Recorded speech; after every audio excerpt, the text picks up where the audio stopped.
Olá pessoal, hoje a gente vai continuar nossas aulas de geometria e a gente vai falar sobre a lei dos senos e a lei dos cossenos. Observa uma coisa, eu destaquei bem grande aqui que eu vou usar a lei dos senos e a lei dos cossenos para triângulo não retângulo. Então, os triângulos não retângulos é que vão ter a utilidade de utilizar a lei dos senos e a lei dos cossenos. Repara o seguinte, quando a gente fala em seno e cosseno, o que você lembra? Seno é o cateto oposto sobre a hipotenusa. O cosseno é o cateto adjacente sobre a hipotenusa. Pô, mas você está falando para usar em triângulos não retângulos. Porque a gente, nesse caso aqui, não vai usar a definição do seno e a definição do cosseno. Aqui não existem catetos e hipotenusas porque esse triângulo aqui não é retângulo. Aqui também não existem catetos e hipotenusas porque esse triângulo não é retângulo. Não tem sentido eu usar no triângulo retângulo alguma outra coisa que não seja aquilo que a gente já viu. Se o triângulo for retângulo, você vai continuar podendo usar Pitágoras, você vai usar cateto oposto sobre hipotenusa, cateto adjacente sobre hipotenusa. Então, apesar de se chamar lei dos senos, não vai usar o conceito de cateto oposto. Apesar de falar lei dos cossenos, não vai usar o conceito de cateto adjacente. Então, vamos lá. Quando que eu uso, a primeira coisa que o aluno me pergunta é isso. Eu nunca sei quando é que eu uso a lei dos senos e a lei dos cossenos. Ponto número 1. O triângulo não pode ser retângulo, tá? Senão a gente usa o conceito antigo. Ponto número 2. Se eu conheço dois ângulos, eu uso a lei dos senos. Você já vai ver como é que eu vou usar ela. Se eu tenho dois ângulos, eu uso a lei dos senos. Se eu conheço apenas um ângulo, ó, conhecendo apenas um ângulo, que é esse ângulo alfa aqui do final da fórmula. Se eu conheço apenas um ângulo, eu uso a lei dos cossenos. Então, vamos recapitular. Primeira coisa, o triângulo não é retângulo. Segundo, se eu tenho o conhecimento de dois ângulos, eu vou usar a lei dos senos. Se eu tenho conhecimento de um ângulo só, que é esse ângulo que fica no final aqui da fórmula, eu vou usar a lei dos cossenos. Vamos ver então uma aplicação da lei dos senos. O que a lei dos senos faz? Ela associa o lado ao seno do ângulo oposto. Veja bem, eu não disse que associa o lado ao ângulo oposto. Associa o lado ao seno do ângulo oposto. Olha o que ela diz aqui, ó. O lado A está para o seno do ângulo A. O lado B está para o seno do ângulo B. Então, gente, na verdade, a grosso modo, esse aqui é o lado A, aqui é o ângulo A. Esse aqui é o lado B, aqui é o ângulo B. Então, a gente fala o seguinte, ó. 4 não está para 30. 4 está para o seno de 30. Então, eu vou escrever, ó. 4 está para o seno de 30 graus. X não está para 45.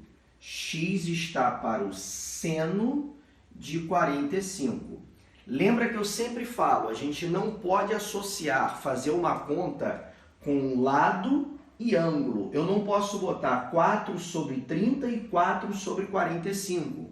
Fica completamente sem sentido essa associação. Eu digo que 4 está para o seno de 30, que é o ângulo oposto, e x está para o seno de 45.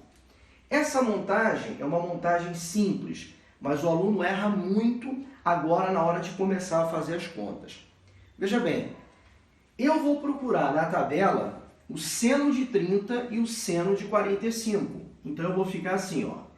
4 está para o seno de 30. Na tabela, o seno de 30 é 1 sobre 2, né? Aquela tabela que você já conhece. Igual, x está para o seno de 45. Na tabela, o seno de 45 é raiz de 2 sobre 2. Então, repetindo, ó, 4 está para o seno de 30, que vale meio, x está para o seno de 45, que vale raiz de 2 sobre 2. Para facilitar, você pode perfeitamente cancelar esse 2 com esse aqui.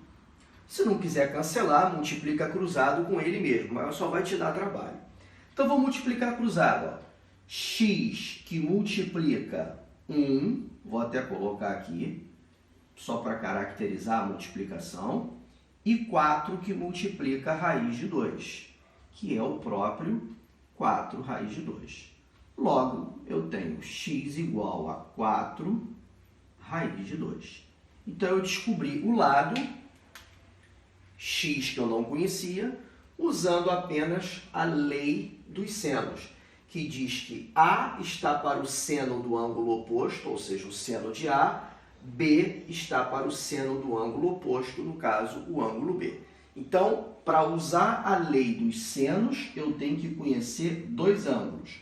4 está para o seno de 30, assim como x está para o seno de 45. Observa, o 30 e o 45 não vão entrar na parte algébrica aqui. O 30 e o 45 são as referências para eu ir lá na tabela e ver o seno de 30 e o seno de 45.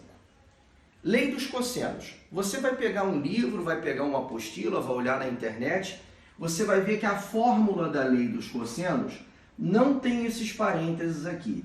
Eu gosto de colocar esses parênteses para não confundir. Essa conta tem um resultado, essa conta tem outro resultado e eles não podem se misturar, tá? Então, faz o que está dentro do parênteses primeiro. Qual é a dificuldade do aluno em relação à lei dos cossenos? Bom, eu estou vendo que eu só tenho um ângulo, então eu já não poderia usar a lei dos senos, né? Porque eu ia fazer, vamos supor que eu cheguei aqui, não, eu quero usar a lei dos senos aqui. Ah, x está para o seno de 60. Tá bom, 3 vai estar para o seno de quem? 4 vai estar para o seno de quem? Eu não tenho como descobrir esses dois ângulos nesse momento. Então, eu já sei que a lei dos senos eu não poderia usar.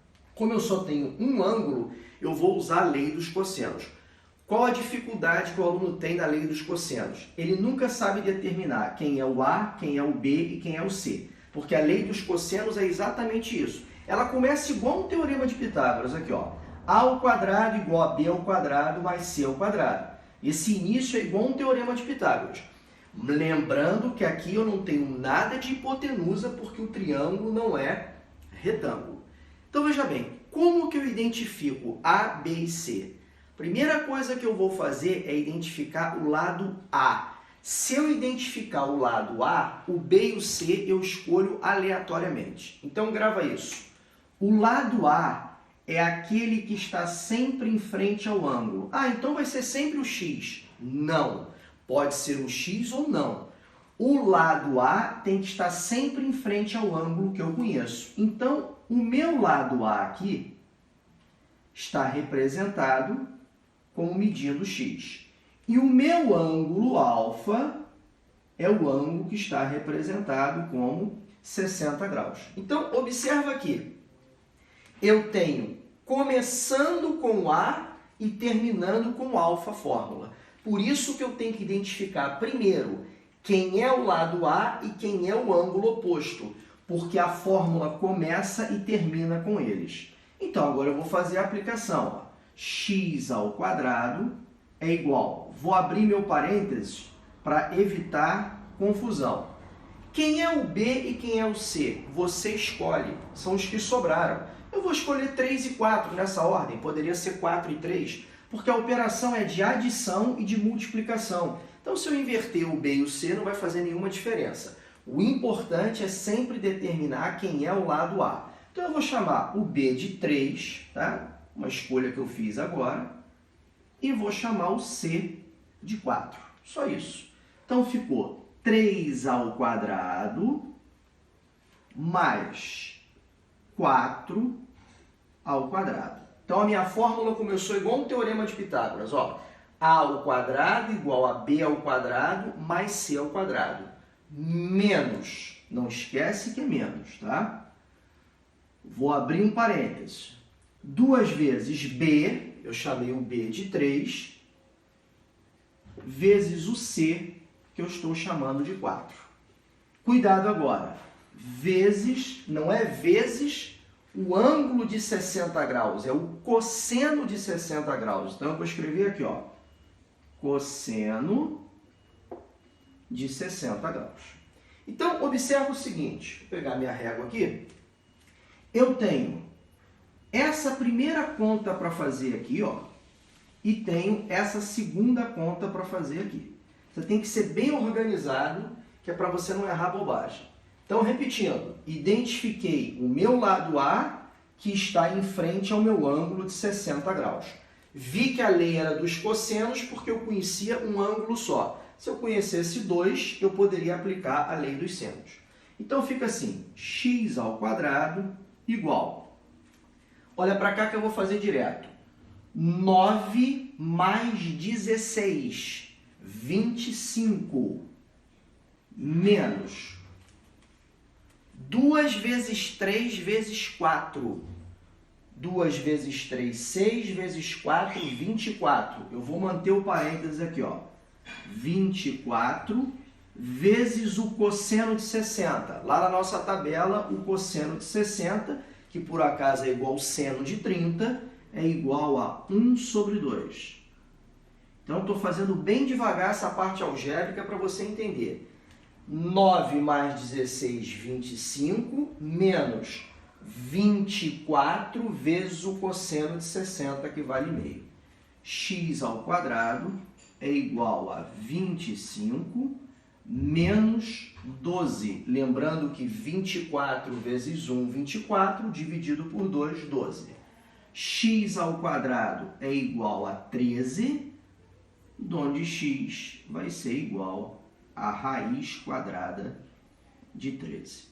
Então, veja bem, qual o objetivo dessa aula? Objetivo número 1, mostrar para você que lei dos senos e lei dos cossenos não vão usar aquele conceito de cateto oposto e cateto adjacente, apesar de se falar em seno e cosseno. Por quê? Porque a gente usa para triângulos não retângulos, ok? Se eu tenho 2 ângulos, eu uso a lei dos senos. Se eu conheço apenas um ângulo, eu uso a lei dos cossenos. Então, lembrando, 4 está para o seno de 30, assim como x está para o seno de 45. Lei dos cossenos, eu identifico primeiro A e o ângulo alfa. O ângulo A, desculpa, o lado A e o ângulo alfa está um em frente ao outro. Então, para saber quem é o lado A, eu olho para o ângulo. X está em frente a 60 graus, ele é o lado A. E os outros ângulos, ou melhor, os outros lados, B e C, eu vejo aleatoriamente. Eu posso trocar, não tem problema. O importante é reconhecer quem é o lado A e o ângulo alfa. Ok, galera? Então, lei dos senos e lei dos cossenos. A gente vai dar mais aulas de trigonometria para você acompanhar. Continue assistindo no meu canal. Dá um like lá bacana para mim e a gente vai continuar com mais aula de geometria e tem álgebra também. Um abraço, até a próxima.